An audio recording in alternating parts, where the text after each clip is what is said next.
5.000 litri di vino ed oltre 1 tonnellata di zucchero sequestrati dalla Guardia di Finanza nell'ambito dell'operazione per contrastare il fenomeno della contraffazione e dell'illecita commercializzazione di prodotti alimentari.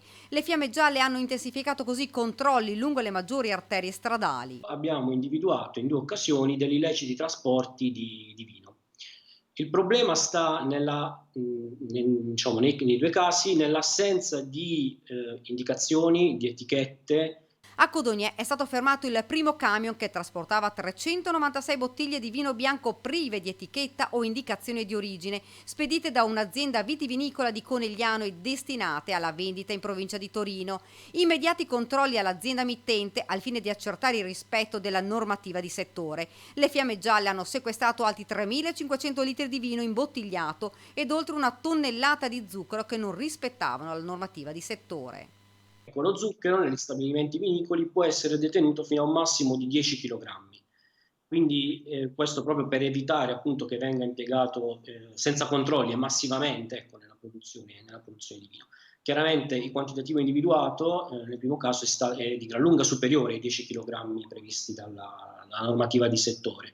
Durante i controlli è stato fermato nel territorio di Valdobbiadene anche un altro mezzo commerciale che trasportava 984 bottiglie di vino bianco spedite da un'azienda agricola del Bellunese dichiarato come Prosecco DOC sul documento di trasporto. Questo vino, che era commercializzato in assenza di queste indicazioni obbligatorie, era presentato nella documentazione accompagnatoria per la vendita addirittura come Prosecco. Anche in questo caso, grazie al supporto della Tenenza di Feltre, l'ispezione è stata estesa all'azienda agricola mittente della Sinistra Piave Bellunese e complessivamente sono stati sequestrati altri 1.185 litri di Prosecco DOC. Le violazioni contestate sono di natura amministrativa. Il vino, sia di quello in esubero che quello senza etichettatura, è stato sequestrato così come lo zucchero. Sull'operazione è intervenuto anche il presidente della regione Veneto Luca Zaia. In una terra come il Veneto, con una caratura mondiale rispetto alla qualità vitivinicola, questa vicenda non costituisce solo un reato, ma è un sacrilegio. Vino scadente, contraffatto, prosecco tarocco, zucchero, questi signori hanno fatto quanto di peggio fosse possibile per rovinare